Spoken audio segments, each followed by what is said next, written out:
un placer, ¿qué tal? Muy buenos días para todos. Yo soy el pastor Luis Miguel de la Cruz y hoy en nuestro pensamiento y oración del día te hablaré sobre no dejemos de congregarnos, así como dice claramente la palabra de Dios en Hebreo capítulo 10 versículo 25, que nos dice: y no dejemos de congregarnos como lo hacen algunos, sino animémonos unos a otros, sobre todo ahora que el día de su regreso está cerca.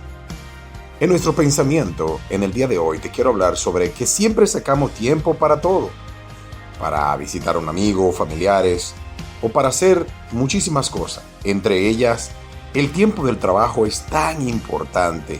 Nos levantamos desesperados y así un sinnúmero de muchas cosas que queremos hacer.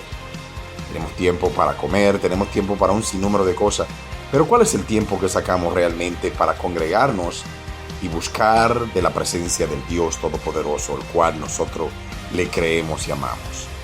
Es momento de que cambiemos nuestra forma de pensar. Entendamos que congregarnos es la unión entre unos con otros para compartir de la palabra de Dios nuestros pensamientos, diálogo y todo lo que tiene que ver para con Dios. Jesucristo está cerca y te dice: vamos a congregarnos, vamos a conocer más de su palabra y así podemos ser mejores seres humanos como el Señor así lo espera. Oremos en el día de hoy. Amantísimo Dios Todopoderoso, grande eres, Jesucristo, Rey, Salvador, tú que te has dado por cada uno de nosotros. Yo quiero conocer más de ti.